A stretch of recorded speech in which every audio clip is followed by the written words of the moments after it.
Have you ever wondered how a blizzard was formed? Well, Outlander does everything to show you.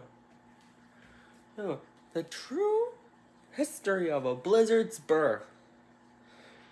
First, in order for a blizzard to take place, there has to be cold air and snow. And you see, as it bounces into warmer, moist air. So and if all the snow has powerful winds,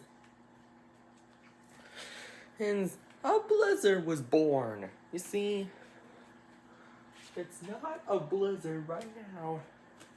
It has snow. And blizzards are well known as powerful snowstorms.